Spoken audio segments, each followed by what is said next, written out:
searching for an answer. Never seem to find what I'm looking for. Lord, I pray you give me strength to carry on. 'Cause I know what it means to walk along the lonely street of dreams. And here I go again on my own, going down the only road I've ever known.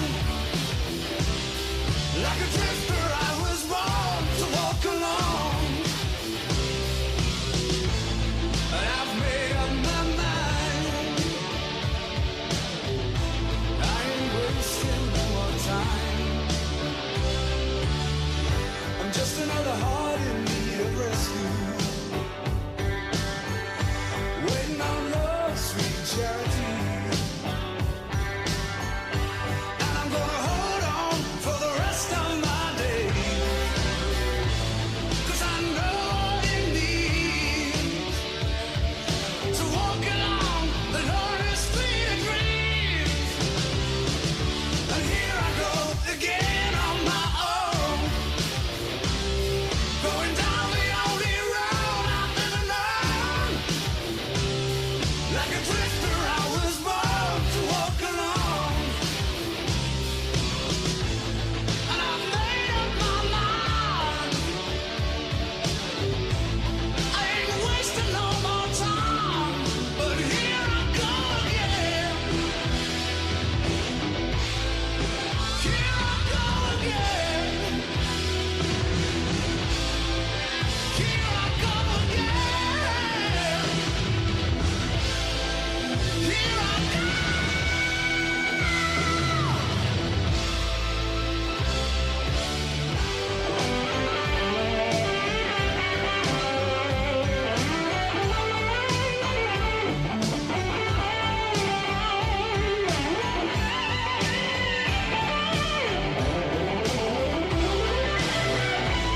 Cause I know what it means to walk along the lonely street of dreams.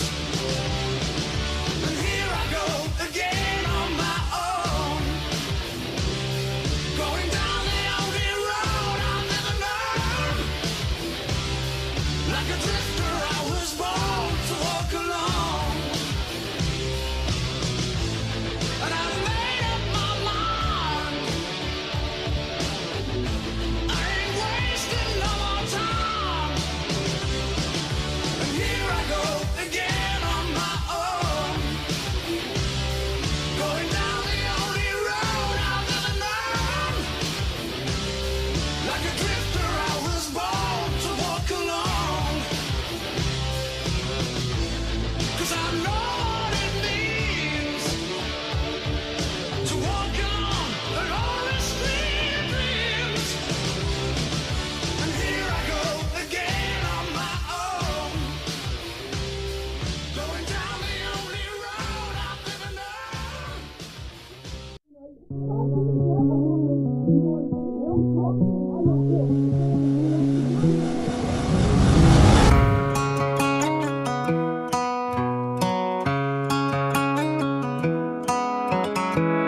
Don't let me down easy. If you're gonna leave me, baby, go and leave me all the way. Don't ask for all your things back, cussing out my name, yeah, just to go and take back what you say. Burn all the bridges, don't ask forgiveness, walk away like I'm someone you hate. Don't let me down easy. If you're gonna leave me, baby, go and leave me all the way. If it's over, so fuck it. Just don't act like my love wasn't nothing. Like I wasn't the one you was holding that night, telling all of your secrets and hugging. Guess you right, it's too good to be true. Was a point, all I needed was you. But shit, time after time, I just fussing and fighting each time that you do what you do. And it's cool. Mama said it was fish in the sea, I got lost in the pool. Knew it was coming, I watched how you moved, how you turn your back on me and leave me to lose. Remember the text, how you said that you do. Said that you never leave, we would fight till it's due. But as it went on, I was fighting for you. Since the text turned green, why the fuck it ain't blue? Guess you done and I get it. Said you staying, you wanted my name and you left, so I'm guessing that you never meant it. Said you try and hold on cause the love was so strong, now I'm standing alone in this kitchen, singing sad songs, but I'm knowing that this shit don't last long. If you leaving, then leave 'cause your bag's gone, but just know you can never come back home. Don't let me down easy. If you're gonna leave me, baby, go and leave me all the way. Don't ask for all your things back, cussing out my name, yeah, just to go and take back what you say. Burn all the bridges, don't ask forgiveness, walk away like I'm someone you hate. Don't let me down easy. If you're gonna leave me, baby, go and leave me all the way. If you say that you done it, no take back. Said you fell out of love and I hate that. But see me, I was stuck like a drug, really feeling for love, and somehow I can't shake back. When you walked out that door, I was hurting. All the dreams in my head, you was perfect. You remember the very first time that we chilled and I reached for your hand where the nerves at. Time and pass, shit, that's what it do. It be times I be sick sitting thinking about you. It was death do its part. You gave me the blue, really played with my heart. Left me lost in confused. Like this shit was fair game, but you made it the rules. On my heart, left a scar and a bruise. Hope that you can stand on all the shit that you did. 'Cause I'm done, y'all finally through. Don't let me down easy. If you're gonna leave me, baby, go and leave me all the way. Don't ask for all your things back, cussing out my name, yeah, just to go and take back what you say. Burn all the bridges, don't ask forgiveness, walk away like I'm someone you hate. Don't let me down easy. If you're gonna leave me, baby, go and leave me all the way. Do you have the time to listen to me whine about nothing and everything all at once? I am one of those melodramatic fools, neurotic to the bone, no doubt about it. Sometimes I give myself the creeps. Sometimes my mind plays tricks on me. It all keeps adding up. I think I'm cracking up. Am I just paranoid? Am I just up? I went to a shrink to analyze my dreams. She says it's like a sex that's bringing me down. I went to a whore. He said my life's a bore. Choke with my white cause it's bringing her down. Sometimes I give myself the creeps. Sometimes my mind plays tricks on me. It all keeps adding up. I think I'm cracking up. Am I just paranoid?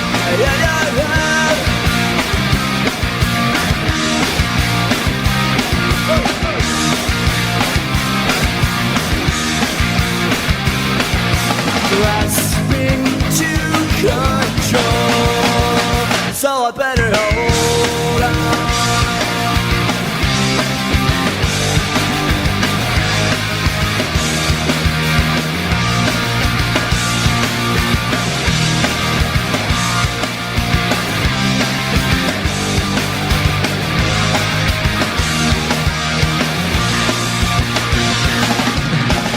Sometimes I give myself the creeps. Sometimes my mind plays tricks on me. It all keeps adding up. I think I'm cracking up.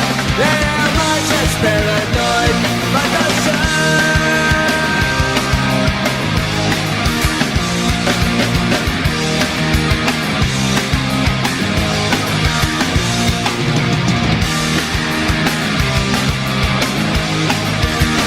Because oftentimes schools want to go to the shiny, flashy things, right? They want to go to the pretty stuff, and they want to go to the stuff that makes the big splash, right? And most of the time, that's X, Y, and Z, and you don't even have A, B, and C, right? The reality preach, brother. What's the drones and the fucking robots? And dude, the drones, man. What are you doing? You know, here's the deal. I understand that the lipstick, the shiny stuff, is what helps with the parents, right? Yeah, it's what helps with the school boards, yeah. right? And if you want to do that, that's fine. but you best be on the back end doing the real work. I shouldn't be able to walk through your campus for any amount of time and not get approached, right? And your staff should feel empowered to do that, right? It's that culture piece. It's And learning. how much does culture cost, Ron? Tell me the dollar amount. Not a dime, brother. Yeah, That's free. that's what I'm talking That's about. the biggest thing, right? Yeah. I don't know how many times you get on a plane and during the safety demonstration, people are sitting there on their phones, they're reading their books, they're playing on their laptops, they're not paying attention to safety. I don't care how many times you get on a plane, pay attention to safety demonstration. Read that stupid little card that's in the back of the window. You know what I do? I always look and see who's in the exit row so I know who I can throw out of the way so I can open the damn door. Because that's what's going to happen, right? Because they're not paying attention. Who the hell is still doing fire drills, Ron? Like, we're in 2025, brother. Like, are buildings burning down still? I mean, I know. Here's the deal. Let's be real. Let's talk about that a minute, right? Because law is that you have to do a fire drill once a month, every single month. But you can't do an active shooter drill? Most places got it once or twice a year. You need an active shooter drill about once or twice a year.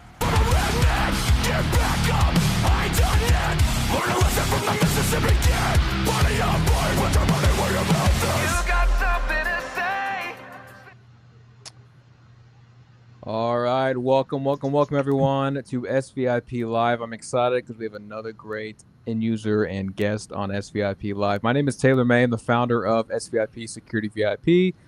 This is my weekly interview series where I sit down and highlight and spotlight end users in the security industry, and we're going back to the education sector. So that's why I had to have an education intro video with our good friend Ron Self, who will be joining us again on SVIP Live next month. Before I introduce our awesome guests, I want to give a shout out to our sponsors today, Volt AI.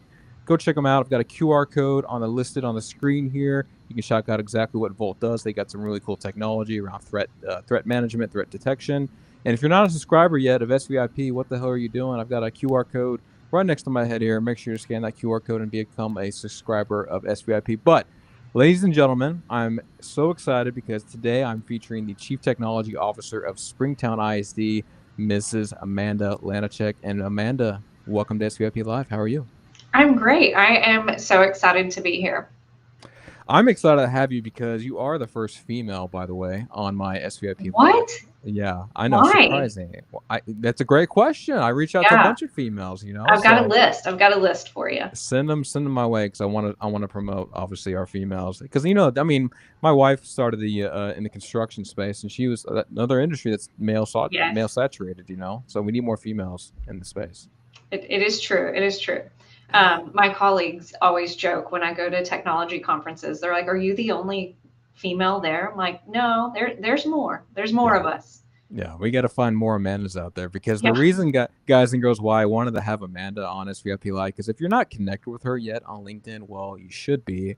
But there's a reason why, and I'm gonna go ahead and pull this up or speak about this, Amanda, real quick. But she made a post on LinkedIn this morning that I thought was absolutely hilarious about the bullshit sales call she gets, from slimy sales folks, the pitches, everything. And she made a post this morning. I'm going to quote Amanda here, and I'm sure Amanda doesn't mind. But go check her out on LinkedIn. Her post says this: "No, I do not want to jump on a quick call, just like I do not want to be hit up in my DMs by someone I do not know. I'm shouting from the rooftops, all caps, build a relationship before pitching." Amen there. Y'all are looking like the people selling banana bread in parking lots for their nonprofit that may or may not exist. I'm allergic to bananas, and now I might just be allergic to cold DMs. And are you up for a quick call? In quotations, messages.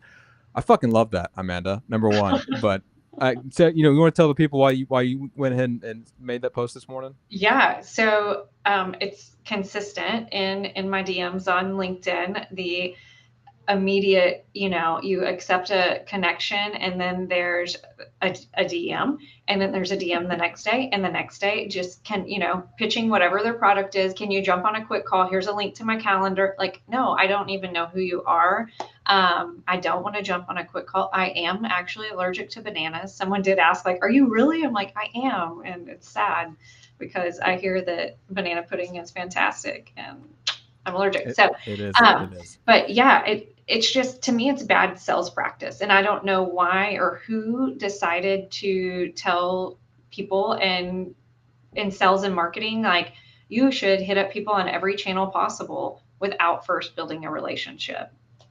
Well, you think this would be common sense, and I guarantee. I mean, that's actually one of the reasons why I wanted to host end users on SVIPs, because they need to hear that feedback and candor from end users in the security industry, because you have these huge conglomerate technology companies and security companies that have these, trainings and seminars and workshops about how to pitch a cold or do a cold call, and half the time it's wrong. Yeah.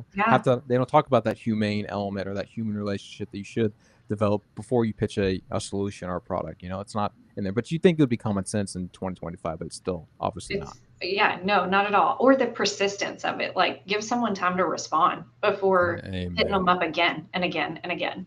Yeah. Believe me, yeah. If you have a comment, by the way, please drop a comment or a question for Amanda. I want to highlight that. But that's a hot topic. But I guess, Amanda, just to lay the foundation here, let's get context about your experience and background. Obviously in education, school safety, of course, technology. You're the CTO at Springtown ISD, but maybe walk us through our viewers here. Your experience and your background in the industry.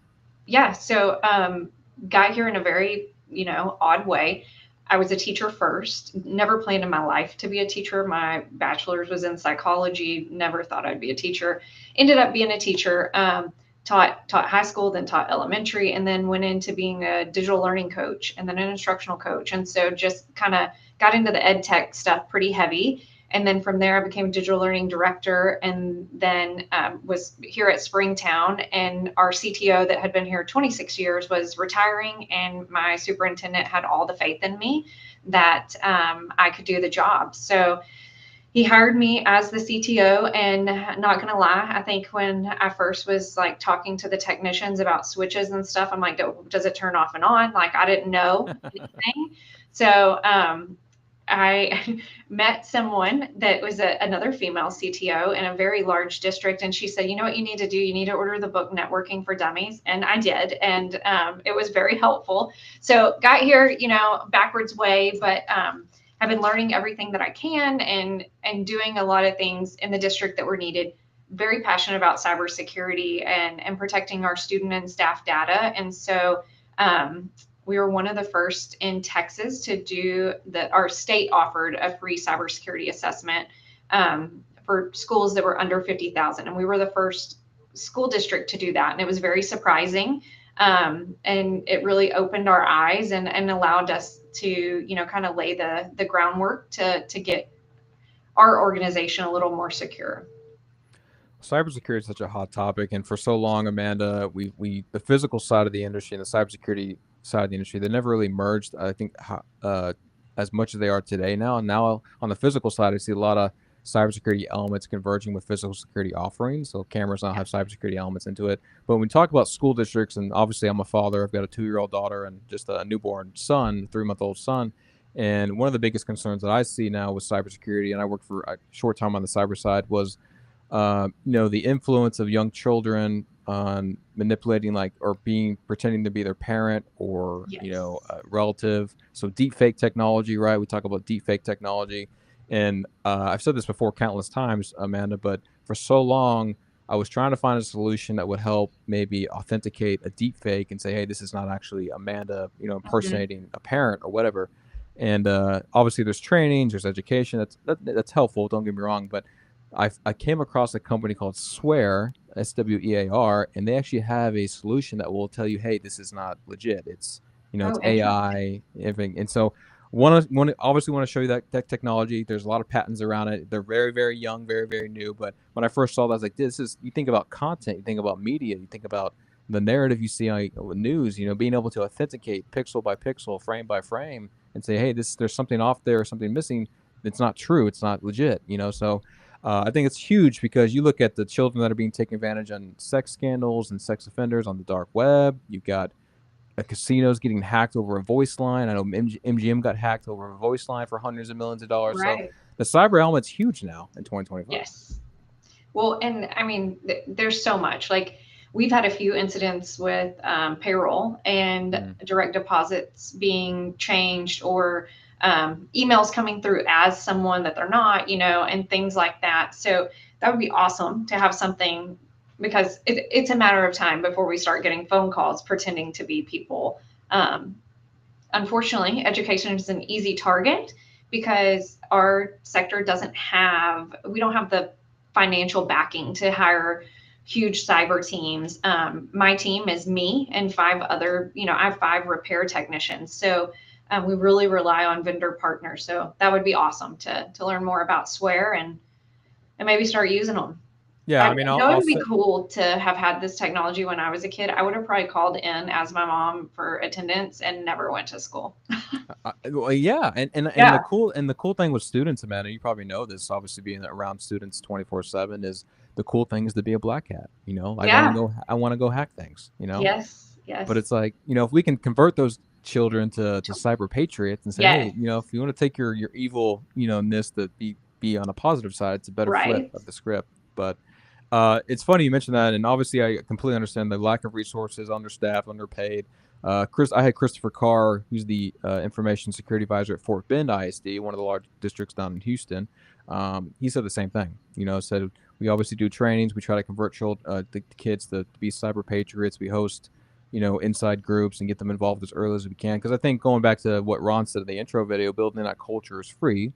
So if you have students that are interested in cybersecurity, embrace that. Maybe Right. they'll tell you about things that they're attempting to do, whether it's hacking, the phone line, or trying to, get their grades improved, or whatever the use case may be. But having that kind of communication, I think, is important, right?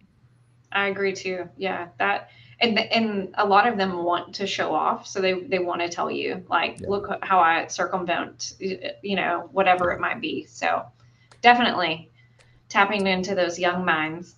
Yeah. So, I mean, you've been at Springtown for over 5 years now. I saw you did a short stint at Capel. I live in Grapevine, by the way, so it's Okay. not too far from me. But I want to talk about like some of the things and advancements you've done so far at Springtown as far as technology. Like, what has been like? Obviously, like day one of the job, you were director of digital learning, but like from day one to where you are now, CTO, is there anything like major improvement that have made from your first day, or maybe a weak point that is now improved and running flawlessly? I mean, I know you spoke about a 5-person team and yourself, but I mean, anything that you're kind of proud of the last 5 years? Yeah, so there's a couple things. So when I was a digital learning director, was right like COVID had hit. I started here in July of 2020, and so took the district 1-to-1 with Chromebooks, which was new and very chaotic, but we're still 1-to-1 and doing great with the Chromebooks. I think I don't know if I'm most proud, but we had like an old Cisco server situation for our phone system. And so we switched over to NextLink VoIP system, and it's been phenomenal. As far as our staff now has an app, they have their, physical phone in their room, but for safety and security purposes, it has allowed them to make calls from anywhere, allowed us some communication that we didn't have before. So I took this position in January, and that was the first thing I did is we revamped the whole phone system. And the people at NextLink, they're also our internet service provider, but they are absolutely phenomenal. We did it over spring break, and they had their higher ups, they had everybody here installing phones with me and my then 3-year-old and our technicians. So it was a great experience. They were phenomenal. I've also, we were of the practice of, we bought computers that were refurbished from a local university. And so they were 3 years old, refurbished. We would get them. Some would be broke, some would be not. I also was like, hey, there's a cybersecurity risk here too. Like, we're just buying these from this organization and hoping that everything's fine. So I have slowly but surely pulled those machines out, and we've started, a real true device cycle that we didn't have before. Trying to think what else. Segmentation of our network was a big thing. Yep. And so we partnered with CDWG as a good vendor of ours, and they introduced us to Traversa, and we had used them prior to me, but just a great organization that has been there to really help me with networking questions and things that I would have had no idea what to do. And so now our network is nice and segmented, and it just helps to, that next layer of security that we need. Another big thing is physical security. So we were the first district in the nation to roll out Raptor badge alert system. So I had one on my desk somewhere, but I've thrown it off. But just, that silent panic alert system that we didn't have before. We were relying on phones, and we had that availability with our NextLink phones, but this immediately calls, our 911 dispatches everyone. So that has been a huge undertaking, and that happened last March. And we love Raptor; they're great, and the system has worked great too. Yeah, Raptor's huge here in the state of Texas. I think it's funny, Amanda. Obviously, running SVIP, I get blown up by vendors a lot about featuring them on a podcast or doing reviews about them, and I always half the time I turn them down because I've either seen it or it's been made. But when it comes to companies like Swear, like the deepfake stuff, and then there's a company called XSpots, which the two fathers from the Parkland school shooting are involved with that company that Wow. lost their daughters, which is another company I would love for you to check out and get your Yeah. feedback on. But they have some cool things around, like obviously panic buttons, wearables. They've got a device that you can put inside a classroom that in the event that an emergency happens or a kid throws a chair at a teacher, a camera can flip on, because obviously you can't have cameras inside a classroom. Right. And they also have something called screen takeover too. I know screen takeover might be huge, especially in mass events like an active shooter or, God forbid, Mhm. something like that. So another cool company I'll have to throw at you down the line for you to. Yeah, definitely. We speaking of screen takeover, with this badge alert through Raptor, they partnered with Vivi, Okay. and Vivi is now on our Promethean boards, all our flat panels, and it does that screen takeover when a lockdown is initiated, or really when any drill or alert is initiated. But that's been great too. I have a 5-year-old that is hard of hearing, that won't wear hearing aids because it's not cool. And he's also ADHD, so he's probably not paying attention. So if something's flashing big and bright, I feel more comfortable as a parent that like maybe he'll realize he needs to do whatever it is. Well, you think about some school districts, Amanda. Some class, I'm not saying every school does this, but some teachers, they may teach a 20-minute lesson, and then the rest of the class period they're on their laptops, they got their Beats headphones on, and Yes. so they're tuned out. The students are tuned out. So how do you get their attention? Screen takeover is a great way to get their attention. Yes. In the event of an incident may happening. I want to talk about this because it's obviously hitting home here in Texas. We just signed a statute where you can't have phones inside schools I now. knew you would ask. I mean, I had to throw it at you, because you're the school safety expert. So, I mean, I want to get your feedback on that, number one. And obviously, there's pushback from students, and obviously, ChatGPT is a big thing. And Yeah. I wish I had ChatGPT when I was going to school. Right. I mean, I went to Plano Senior, and then when I played ball at Oklahoma State, I would love to have that kind of technology. But what's your feedback on that new bill? Yeah, so I get it, and I don't get it at the same time.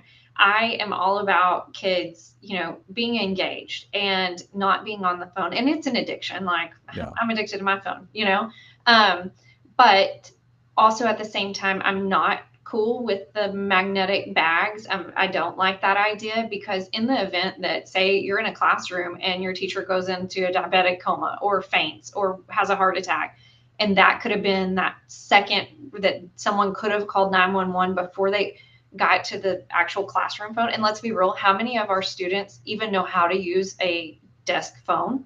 Even though it's just you pick it up and dial the number, but they don't use a corded phone. So that's not going to be what they go to. They're going to go straight to a cell phone. So I don't like the idea of securing them and them being in a magnet. And plus, when I was a kid, let's be real, I would have tried everything to get into that case, or I would have brought a burner phone. Like, you tell me I can't do something, I'm going to figure it out. Right. But we are doing backpack out of sight, so I'm okay with that. We know that it's going to be hard in the beginning. I mean, a lot of people have smartwatches, and them not being able to have those as well will be hard for our high school students, because just like wearing your wedding ring, when you don't have it on, you feel naked. They're going to feel like, wait, I don't have my watch on, it's lost, or even not having their phone. But I think that it's good in getting them engaged in class, and it being, that distraction being removed. I want them to be able to have access in case there is an emergency, and that would have been the one thing that saved someone. Right. Yeah, and that's my pushback too. It's like in the event maybe someone's diabetic or someone has health, medical events, they need something, they need access to a device, right? And Yeah. but on the flip side, the learning experience, getting students more engaged, ask questions. Obviously, when you went to school and I went to school, going to go meet after class in the hallway was the thing to do. We didn't really have phones, or I mean, Right. I had a flip phone, but I had to manually text and pay 10 cents a freaking text to text people. So, the times have changed, but Yeah. I agree. There's pros and cons with both sides of the coin. There is. And, like, kids are going to do whatever. Like, they're They'll they're find going a to do. way. So if the teacher's engaging and the class, if the content strikes their interest, they're not going to be on their phone. But if they're bored, they're going to be on, like that. So I think it comes down to that too. It comes down to, like, are we truly engaging our students in the classroom? Because why would they want to, like, why would they be so distracted if they were engaged? I guess it depend on how well the students score now on tests and papers. Like, is That'll be that gonna very, is that very interesting to see. yeah, is that gonna improve now that technology is removed or devices are removed out of the classroom? I don't know. I don't know, because there's still a lot of curriculum is online. Right. So you think, I don't have my cell phone, but I have access to the internet, so I can communicate. I can find a way to communicate. And kids do, like, they find any tool that a teacher uses that's collaborative, they're going to try to use on their own with their friends to collaborate. Yeah. No, there's always they They're going to always be find a sharing Google Docs and talking back and forth. screenshots and everything. Yeah, Yes. 100%. Before I ask you my next question, just to remind my audience, if you have a question for Amanda, please drop a question in the chat. I will highlight it in the live stream. So please drop a question, whether you're tuning in on YouTube, LinkedIn, Facebook, or Instagram. I will highlight your question. Don't be shy. Amanda doesn't bite unless you're mean to her. So please drop a question. But I guess, Amanda, going back to the cybersecurity element, what has been the most biggest, I guess, threat so far at Springtown for cybersecurity? Is it hacking or taking over things? Is it phishing? Is it data leaks? I mean, walk me through the biggest risk so far for you guys. It's definitely phishing. And I feel like I'm name dropping a bunch of companies, but it's definitely phishing. And we've now implemented CyberNut, and they're like, if you haven't connected with them, they're just fantastic people. But great we've name, by the way. implemented that, and so that has been helpful. Before, we were using a different platform that we did cybersecurity training through, but then they really didn't know, like, in Google how to report a phishing email, or they just wouldn't, because it wasn't just blatantly there. CyberNut has kind of made it blatantly there, so it's easy for people to report a phishing email. But I would say that is our biggest risk, is the human error of clicking. Like I mentioned before about a payroll risk, it was someone's password got compromised. They logged into their Gmail account, emailed our payroll specialist. She never picked up the phone to call and confirm with the person before changing direct deposit, because the person office is in the building next to us, and they were corresponding back and forth. And luckily it was all caught and everything. But just, that the human error is our biggest cybersecurity risk. Yeah, I mean, we get complacent, we get comfortable, right? I mean, that's Yes. probably why the phishing is still a prominent, vector of attack. It's Yeah. continues Which is to crazy. happen. You would think, like, people would know not to click on things. Yeah. Well, even the phishing attempt with I go back to MGM. They got hacked over a voice line, impersonating an executive to get confidential record and financial information of MGM. And what did MGM do? They paid hundreds of millions of dollars in a ransomware attack because of that impersonation attempt. Yeah. So that was. I just constantly preach, like, I know that it's frustrating and annoying, but just like you have to MFA into things, like, multi-factor check before you do anything with money or anything with records. Yeah. Just double check. MFA passphrases would be great too if you're bilingual. Make your password stronger. All those fancy things. Let's pivot now to physical. Obviously, it's a hot topic everywhere you go. Everyone talks about active shooters. There's a million weapon detection companies out there, but are you guys using any kind of weapon detection device, whether it's a concealed where students have to walk through, or it's AI software on existing cameras? Are you guys anything around that technology? So on cameras, yes, but we don't have any physical walkthrough. Um, we're a more rural community, and so um, we just have different, I guess, different student population, but we don't have anything where we're doing like a walkthrough weapons detection. But we do have on our cameras a weapon detection AI. Yeah, and so it has to be visible or brandish before it detects. Yes, Right. Oh, yeah. yes. Which typically, I mean, obviously there was a shooting in New York, I think last week or so, and the guy was holding an AR. Clear view of a security camera would have been great to have AI software to detect that before he did what he did. Absolutely, yeah. But and people hit on it a lot. And the reason why I bring it up every time, because obviously it's a hot topic in the security industry. But the reality of an active shooter is not as common as you would probably think versus a cybersecurity attack, right? Cybersecurity, Absolutely. it's the unknown ghost. You don't know who it is half the time, So Yeah. I always bring that up. And it's hard for people that aren't in technology in schools to understand that how critical cybersecurity is, and that it will happen. It's not when, or it's gonna happen. Yeah, and obviously in I guess 2025 when resources are constrained or limited, I mean, what are your best options to do? Is it continuous training and education, or is it obviously contacting CyberNet and help with those people? I mean, what else are you doing when resources aren't there or funding's not there? Yeah, so I just, I reach out to whoever I can. So once we didn't do so hot on a cyber assessment, um, I talked to our local region center, which they're great guys, and they had said like, "Hey, we reached out to the Department of Public Safety in Texas," and so I got on LinkedIn and found who was over cybersecurity for the Department of Public Safety, and ended up jumping on a call with them. He offered up some of their policies, and just like a mentor moment of like, I can give you all these policies and I can give you all these regulations, but that's just writing on paper. Like, you have to put these into practice, and what does that look like in a school district with just one person, controlling it all. So just use your resources and don't be afraid to ask. Like, what's the worst thing that's going to happen reaching out to someone for help is they're going to say, sorry, I can't help you. So Yeah, well, half the time it's free, majority of the time yeah, it's free.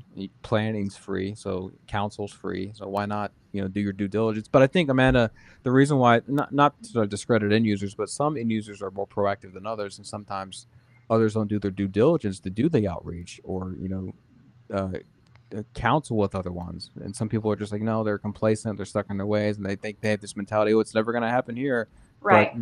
and I always bring this up, and not to discredit Santa Fe ISD, but I worked with Santa Fe ISD in a previous role, and that's a 5-school district, and no one thought they would have a mass shooting, and they were rural. They're down there in South Texas, so it can happen anywhere, and it Yeah. can happen when you least expect it. It definitely can. Well, and a lot of times people don't. I've found like when I ask things, people will be like, "Oh, no one ever says like they don't know." People don't want others to know that they don't know how to do something. But I'm the first to be like, "I have no idea what I'm doing. Please help me." So I think that's another thing. You just have to be vulnerable to continue to learn and grow. And it's not about you; it's about your organization. And when you're in education, it's about the kids. And I constantly preach, like, if my child's data was stolen in kindergarten, we wouldn't know until he went to get his first loan for a car, college loan or Right. something, that, his identity's been stolen. Yeah, no, you're 100% correct. I've always had a soft spot for education because my mom taught for over 30 years in Richardson at Mohawk Elementary as a second grade teacher, and I can't imagine. Obviously, she's retired now, but I can't imagine being a teacher even today. Like the not only just that the students you're dealing with, but also the safety and security risk Yeah. that you have to deal with today. I mean, do you feel like, man, it's difficult to teach and educate children today in today's landscape, or what are your thoughts on that? I definitely feel it's different. Yeah. It's different than it was. I got out of the classroom 10 years ago. And so I feel like it's different now. I do feel like, our kids are more connected, and that's a good and a bad thing. Social media has done just a number on mental health.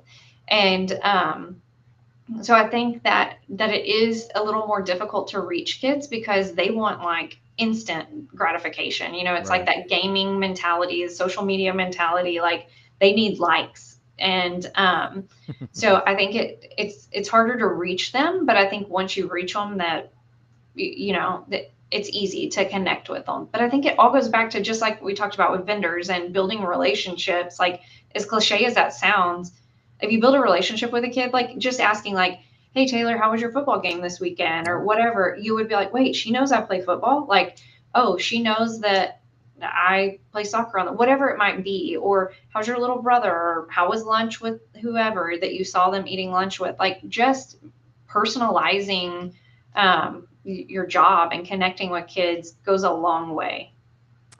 Nothing but the truth. That's I 100% agree. And honestly, we talk about students acting out, and maybe students come from broken families. I mean, half the time, if you're engaged with those students, maybe a school is a safe place for a kid. Yeah. And SROs play a huge part in that too. If an SRO is engaged with a kid, I mean, that can prevent an altercation or prevent an incident half the time. Yeah, we have some amazing SROs that do a really good job, especially elementary, intermediate, and our middle school. High school's so big that, and the one SRO, he does a great job, but he is also like tied down with actual legal things. But they do a really good job connecting. So that you're right, like that, if they connect with a cop in school and have that like person to look up to, I feel like they're going to be less likely to make mistakes later on. 100%. And Ron Self, who you'll meet next month on our board, what's funny with him, he's always a guy that cracks wise jokes. He's like, these kids aren't really the problem half the time. They just come from parents who don't know conflict resolution. Like, they don't understand conflict resolution. So he was like, we teach conflict resolution now to parents who need it, because they don't know how to have a conversation and disagree and be civil about it. Right. So, yeah. We've got our first question, and of course, it's coming from my wife. So you get the I question saw. from. That's awesome. I love that she supports you. Yeah, she's awesome. My wife's incredible. But her Kate, by the way, is her name. I know you mentioned phishing is the biggest threat, but what is the biggest physical threat you face? Good question, babe. I would think access control, and it's like the easiest but the biggest threat. So, you get people coming up to the school door, and I know you, Taylor, and you're coming to pick up your kid, so I don't even question you. I just let you in the building, instead of when you ring the doorbell being like, hey, welcome to X elementary. What are you here for? How can I help you? And judging like, oh, Taylor's pissed. I probably need to get an administrator up here before letting you in the building, And so I think that is probably our biggest risk, is just the doorbell rings, staff let people in without even asking who they are or what they're there for. Once they're in the office, they're doing great. They're running their IDs and everything. But I think that like just, pre-authentication of like, let's size this person up and see what they're here for, and like kind of temperature check before letting them in the door is a huge missing piece. And I think that becomes a big physical threat too, because you don't want an angry parent coming in. You don't want to let someone in without knowing who they are and it be, some type of security risk. So I would say that's our biggest physical threat. Again, this is, common sense to folks like you and I, Amanda, but we talk about safety and security as a holistic approach. It's really a shared responsibility, Absolutely. From the janitor, from a counselor to a principal. Like they need to have, situational awareness, just basic situational awareness when it comes to safety and security. So that's a great point. I guess for access control, Ron talks about the basics. Michael Matranga, another guy that's respected in school safety, talks about the basics with access control. Just having basic locks on classroom doors is a huge element for physical security. Yeah. Do you guys have access control on every single door? Not on our classroom doors, no. But we have, they remain locked. Right. Yeah, but you would be surprised how many campuses, and I'm not going to discredit my high school, but I'll tell you, because Plano Senior, when I graduated, I mean, obviously 3,000 kids, big 5A, now I think 6A is high school, but it's an open campus. I've got 4 different buildings on that campus, and anyone can walk onto that campus and, do harm. And when I walked on the campus a couple years ago, I walked right into the gymnasium. There's no like lock on the door. I was like, I could easily go to the locker rooms. I could go wreak havoc. It's like, come Yeah. on, just have a basic lock on the door. And I understand open campuses are hard to secure, and I know, and whoever designed those is really creating a hazard for everyone's safety Yeah. security. Well, But I'm sure that it wasn't, that things weren't happening that were yeah, awful when that was yeah. designed, I'm sure. Yeah, it's just, but I think the basics having access control is just it's a must. Same with analog to IP cameras. Like if you can have IP cameras, get IP cameras. It's not Yes. we're not in the 90s anymore. Yes. But it Uh, comes back to funding. Like schools are so yes. underfunded. And so if you don't have a superintendent and CFO that understand security and cybersecurity, they're like, well, we got cameras. Why do we need IP cameras? Why do we need this? Why do we need that? So I think that plays a huge role in it is you got to advocate for what you need and really tell the story before you're going to get money to do those See, things. this is why I like you already, because you remind me of what Brett Miller says. Brett Miller is the director of security for Gun Lake Casino in Michigan. And he says, Taylor, you have to have a seat at the table with the executives. They need to respect Absolutely. you. You need to voice your opinion. And I get that impression with you and your board at Springtown. Superintendent respects you. Board members respect you because you are proactive in making sure, you guys are staying ahead or staying in the best position possible before an incident happens. Right. So, Absolutely. but that's great. Another question from the wife, and I got another question to ask you after this, Amanda. Also, what do you see the future of security looking like for Springtown 5 years from now? So I would love, like physical security. I would love to have, we just got new access control. I would love to have access control on every door. I don't know if that's fiscally possible, funding wise, but we will continue to implement access control across the district. We just got a new camera system through Next Gen Security, and we got American Dynamics their product, and it's great. So I think we're good there. Security wise, my big thing is cybersecurity. Like I want to continue to get our score up on that cybersecurity assessment and continue to educate our staff and students about the risks that are associated with cybersecurity. So I just see us in a better secure posture in 5 years. And that's why I always tell people, like on the physical side, and I was like, yeah, I mean, we'll still have incidents, we'll still have shootings, of course, there'll still be fights that break out and stuff like that. I understand that. But the digital landscape of threats, the vectors are so large, they're so impactful, they're so immediate, they're so recurring. Like that is really where we need to put our focus and attention on right now. And I go back to deepfakes, because deepfakes is being used with AI and the weaponization of AI. So I keep pointing back to that swear company. I got to show you that company, but Yeah, you it's definitely have to show me it. it's it's And it's it, happening. I think AI has totally changed the game in Yeah. security. I mean, it's changed the game in everything. Let's be real, but I think we're going to start seeing a lot of, like in education, you're going to start seeing those kids that want to see what they can do. And I mean, you can ask ChatGPT anything. Like, I know one of our big things was we were a Go Guardian district, and we've since changed to a different platform. But one of the reasons we changed is our kids were getting around Go Guardian. And so they were getting around the filter. And of course, like our Palo Alto blocked them from doing anything really terrible. But you can ask ChatGPT, how do I get around this on a Chromebook, and it's going to spit it out and tell you. So I think that we'll see those little black hat attempts a lot more with AI, which in turn will turn into bigger things.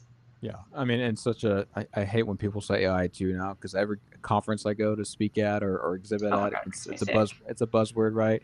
It So absolutely is. Or products that it's like, but we have an AI. Who gives a crap? Like, computer I don't vision care and if you all. have an AI. Like, what does it do? Yeah. And what is your product doing? And how is it going to be beneficial to me and my staff and students? That's all I care about. Well, just to spotlight our sponsor, Volt, real quick. One of the reasons why I like this company, Amanda, is obviously they have weapon detection and threat detection. They can detect fights breaking out and aggressive behavior. But in the event someone has a weapon and they drop that weapon or dispose that weapon, it will still track that individual throughout the school, throughout the building, which is cool because That sometimes is cool. it's a cool thing. But Does Even it more overlay on top of any security program? Cool. works with any existing cameras. Great.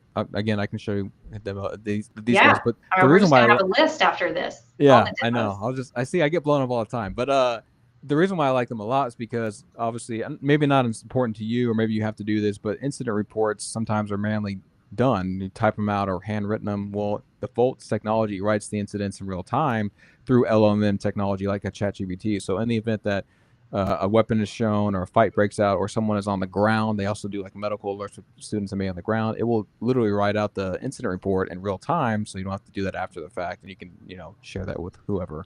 So that's one of the cool things too. And it was developed actually by a Google employee, so the head Oh, of Google, cool. head of Google security. So there's an end user that developed this company, so which is I thought was pretty cool. Yeah, that's real cool. Another question from Chadwick here. What makes you passionate about security? There we go. I like that. So I love the question, Chadwick. I think just keeping kids safe, period. Like, you never want anything bad to happen, but I think my own son makes me more passionate. Everybody always said, "Oh, once you have your own kids, it'll be different," and I was like, "No, no way." It is just a little bit different. Like, I have that extra layer of like, man, what if that was my kid? So that plays a huge role in just keeping kids safe, and then of course their data. Like, I've had my own identity stolen. It was not fun. It was during Thanksgiving week, and someone decided to get a bunch of credit cards in my name and change my address, and it was just a big old mess. And I was able to like freeze my credit, and everything was fine. But I know it's possible, and it's not if, it's when. And so that makes me super passionate about making sure that our kids are safe and aware, and our staff's aware. Everyone, just like you said, Taylor, like, people think it'll never happen to them, or that physical threats, cyber threats, it'll never happen to me. It's just in the news. Well, what if it does happen to you? So let's make sure it doesn't. Yeah, and half the time until it happens to that person, that's when they actually take it seriously. And the same thing Absolutely. happens, with physical security. It's like, oh, well, why didn't they have weapon detection systems, or why didn't they have a cybersecurity posture protocol? It's like, Absolutely. Yeah. well, because you guys are funding the new stadium and funding Yeah. the, Right. and don't get me wrong, I'm a former football I player. was about to say, I I can't believe love, you said that, being a yeah. little football player. Well, I'll call it out too. I mean, obviously, you look at Allen High School here in Dallas. You look at McKinney, gorgeous stadiums, but 60 million plus stadiums. And don't get me wrong, everyone loves Friday Night Lights, and I love football myself. But I mean, if you're putting more emphasis and attention on a sports game versus protecting and securing students in a learning environment, You're wrong. Yep. there's a huge lawsuit waiting to happen in my opinion. Yeah. Well, just your like priorities and morals are wrong if that's what you're focused on, rather than safety and security. Yeah. Again, I think we're preaching to the choir. Yeah. But you're 100%. School's about to start back up, right? Is it this month for you? It's next Wednesday. Okay, so what are you least excited about and most excited about heading back to the 2025 school year?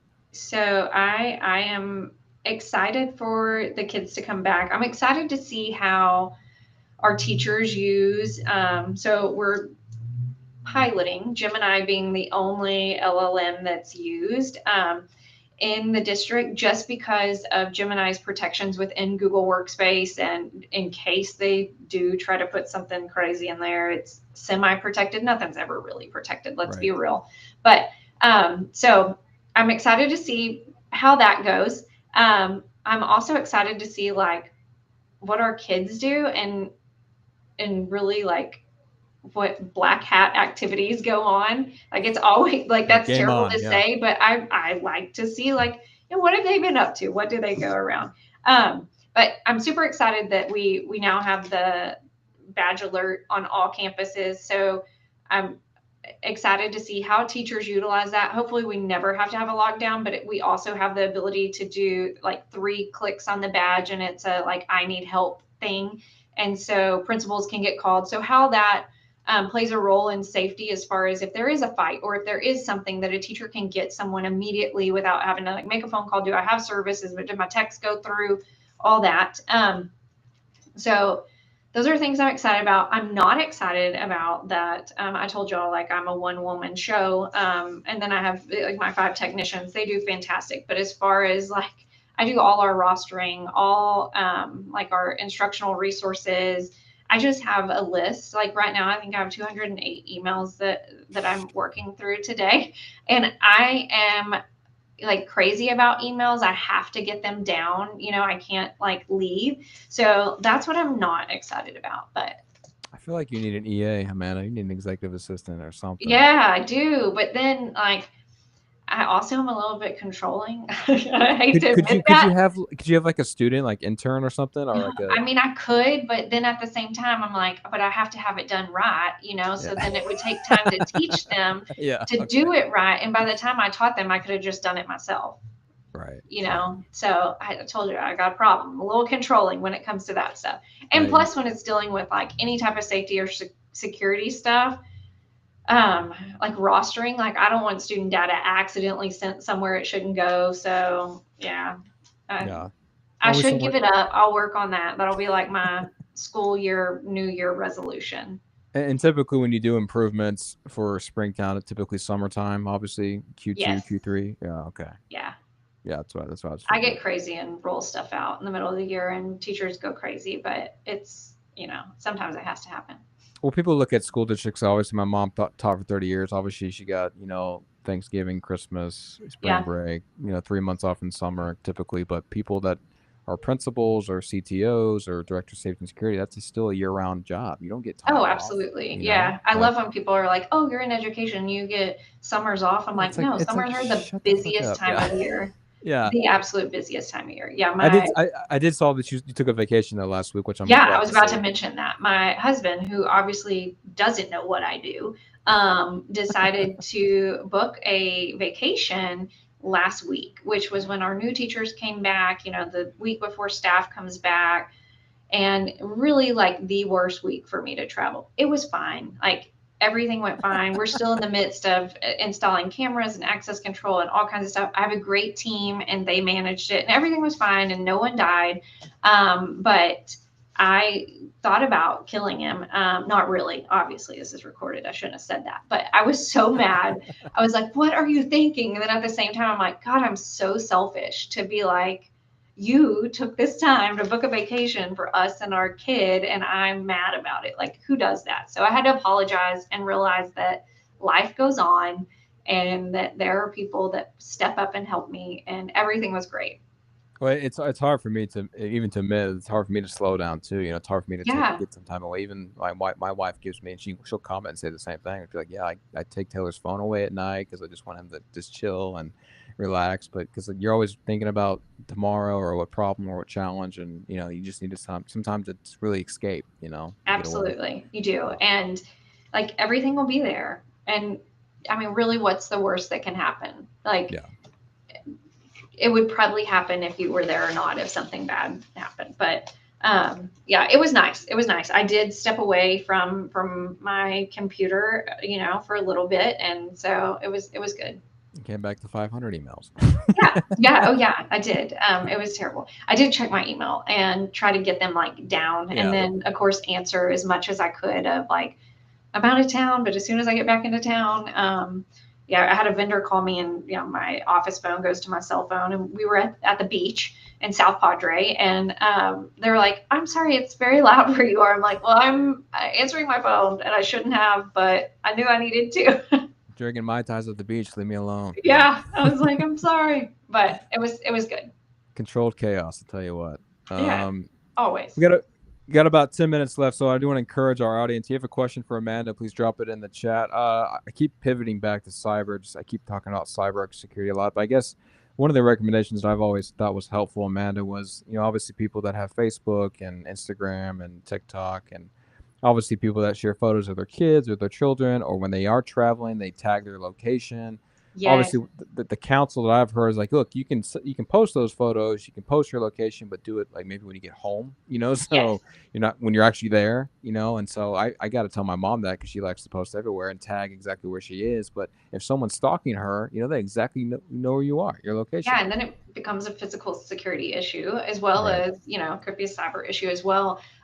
Whenever I got pregnant, I said, I am not going to post my kid's picture online. Like, I was all about that he would build his own, digital dossier, that I wouldn't have any emphasis. And then, if you follow me on LinkedIn, he got cancer when he was 6 months old. And that was the only way that I could communicate with everyone. I was overwhelmed with text and calls, and I was so appreciative of everyone's support, but I made him a Facebook page. So then I'm like, well, crap, now he's all over Facebook and everyone knows everything about him, which is fine because it created a sense of community that got us through a really hard time. He's great now. So, but I was very adamant about, I'm not posting his picture. I don't want anyone to know, like, oh, I can go to the elementary school and say, hey, Will, I know he's in kindergarten, and oh, your mom, Amanda, sent me to pick you up. And that happens, So, yeah, the less you post online, the better. I've always been, an advocate for that, and especially to kids, because they check in places to get points or whatever. You go to a yogurt shop and it's like, if you check in, you get 10% off. Well, guys, 10% is like 10 cents, Right. like, stop. But that is very important when thinking about cybersecurity and physical security, because you don't want people to know you're not at home. When's the best time to rob a house? I've always believed, this is maybe a personal belief, that I believe there's always more genuine good human beings on the earth than there are bad people. And even though we talk about bad things a lot in the security industry, I do think, in the example of your son and your kids, obviously there are good people on the internet that Absolutely. will support you and help you where you need it. But going back to the bad part, obviously, because my wife says the same thing, and by the way, she said very true in the comment about that earlier comment we made. So she calls me out about taking my phone. But to your point, like, obviously posting photos of our daughter, because what obviously the nefarious actors do, the bad actors do, they take those photos and they manipulate those photos, right? And Mhm. so they do horrible things with those photos, or they sell them on the dark web, and it's just, then you've got a whole area there. So again, I can't emphasize that enough. The cybersecurity element, the photos online, technology now like Swear, they can help, I think, prevent that or authenticate that is huge. So it's a huge threat vector now in 2025. It is, and it's exciting and scary all at the same time, because there's so many capabilities, and technology can do so much good, but at the same time, in the wrong hands, can be so bad. Yeah, and I think something that's important to bring up, and I think you'll agree with this, Amanda, is I think the general consensus that I get a lot when I speak with end users like yourself is like, you girls and guys are just doing your absolute best that you absolutely can with the resources you have to make us more secure and safe tomorrow, or Right. society or whatever. So the going back to our first point about sales pitches and forcing product after product down your throat, it's like, look, you might have all the bells and whistles, but like, you got to understand your buyer, you got to understand Amanda, you got to understand her background, you got to understand what she's going through, and even if your product makes sense for someone like that. So I think the human element, the genuine connection is not emphasized enough. It could always be emphasized more, but I think the younger generation that are maybe entering the security industry at 21 or 22, fresh out of college, they should have that, be able to establish rapport and a genuine friendship before they actually develop a partnership about their product. Just my Absolutely. 2 cents. And I think that with the younger generation, it's harder because their communication is more introverted. They've communicated through text and things like that rather than picking up the phone and calling, or so to reach out online is more their comfort zone than to write a handwritten note or call someone. I'm not going to say show up at someone's office, because I hate that when people show up without me knowing, especially if they bring crumble cookies. It's disgusting. But yeah, I agree with you.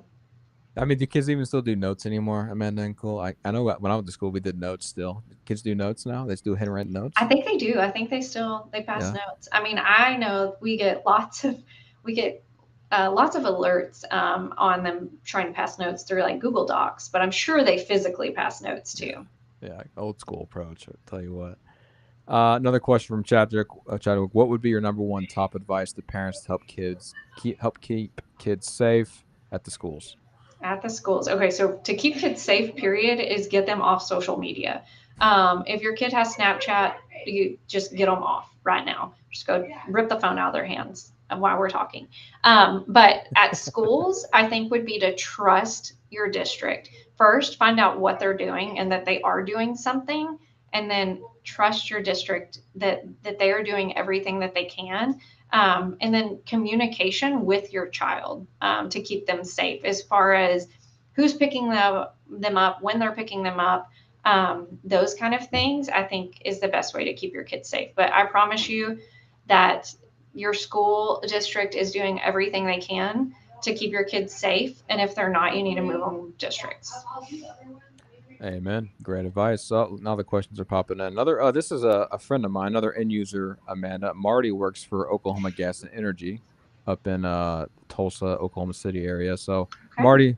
Marty says, for someone entering this field, what's one piece of advice you wish someone had told you early on?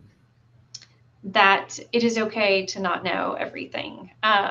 So, I tried to pretend to know things and, that it's okay not to know everything and that there is a community to help you. I think that like I've said before, relationships are huge, and just being vulnerable and saying, hey, I need help. How do you do this? What do you do? Was the biggest thing for me. I like that because a lot, at least on the casino side, I work with a lot of casinos. Some casinos do this better than others, but casinos are obviously proud when they have a win or a success or a lesson learned, or not a lesson learned, but just a major win. But there are some casinos are kind of shy to share the weaknesses or the flaws. They don't want to Oh, really I make can make imagine. that Yeah. public. But there are casinos, like I'll give you an example. Cherokee Nation Entertainment, Hard Rock is one of the big casinos in that tribe, based in Tulsa.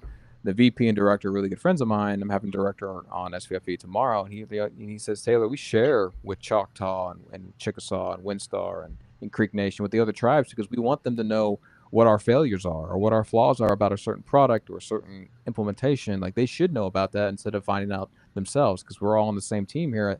Obviously, we compete at different casinos, but we're all going through the same shit, just like school districts going through Yeah. the same thing. So why not share and collaborate? Right. So, and the advice from the security industry, what I would say, and I said this to Adam, who was on SVIP. Adam works for UC Health in Colorado on the security side. I said, Adam, the first question you should ask vendors when they pitch you a product is, hey, manufacturer, hey, vendor, where does your product suck? Or what's the biggest weak fall? And you have to say it like that, but you can say, hey, what's the weak point? And if that Yeah. sales rep can be vulnerable with you and admit an actual weak point or flaw, say, hey, Amanda, you know what? We're not really strong in this arena, this business, and if you can get some kind of honesty or some kind of like truthfulness out of this, then you can have more of an open dialogue to that Yeah. conversation. But that's a question you should keep in I'm your gonna bank start. I'm account. gonna start asking people that, because that's Where do you gonna. suck? Yeah. How do you suck so bad? But that, honestly, if they won't tell you, or they're like, oh, we're not, then why would you do business with them? Because no vendor, no person is perfect. Like, everyone has a weakness. Yeah. Yeah. So it's a good. I've always said that to any end user I meet. So when you go to a conference or a show, you see the bells and whistles, but ask that question and see if they're going to be honest with you from the get go. Yeah, that's a good one. I'm gonna start Um, asking them. Yeah, I love it. So getting wrapped up here at the top of the hour, I guess my final question for you, Amanda, 2025, obviously school begins next week. Biggest goal for the remainder of the year? Maybe it's personal goal or professional goal for you rest of the year in 2025? Oh, Less emails, hopefully. yeah, to respond to all my emails.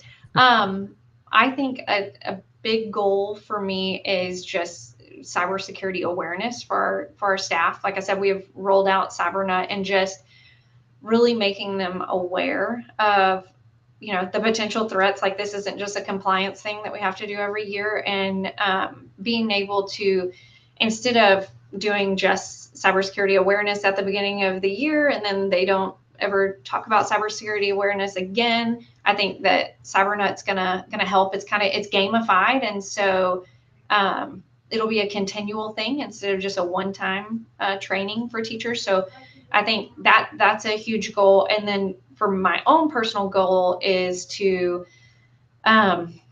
let go and let others do things that, like ask my team for help, because that, like I said, I'm a control freak and want everything to be perfect and want to do it all myself, and that's just not feasible. That's a good goal. Delegate better. Delegate Yes, your to task. delegate better. Yeah, Yes. you can do that. I know you can do that. Well, man, it's been a genuine honor, and I really appreciate you spending the last hour with me on SVIP Live. I guess I always end with like, how can people get more in touch with you or involved with you? But I'm like, dude, just check out her LinkedIn. Because Yeah. but LinkedIn is bring your A definitely game. the place. Yeah.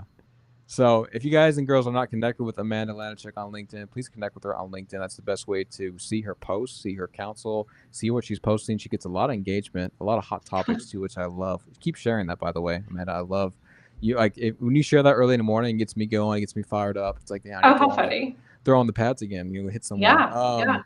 But I love that. And Amanda will be coming back, guys and girls, on SVIP Live. Next month, we're hosting a back-to-school roundtable with other school districts on SVIP Live. So Amanda will be able to collaborate with other individuals in the school environment, which I'm really looking forward to that, because you'll be, I think you're the only female again on that roundtable there, Amanda. We got to talk about this, Taylor. We're going to have to get you some female tech people. Send me more, please, Yeah. please.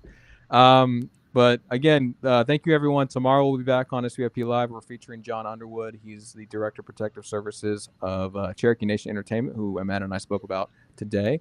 And then on Friday, we have another end-user roundtable, mainly around casinos, healthcare, logistics, and education. So make sure to check that out. But we got 2 more sessions coming this week, and you guys can stay tuned as we continue to go on, and make sure to subscribe to SVIP. But all in all, have a great day, and thanks for joining me again, Amanda.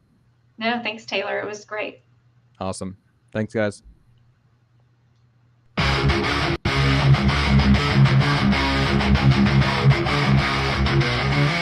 Thank you.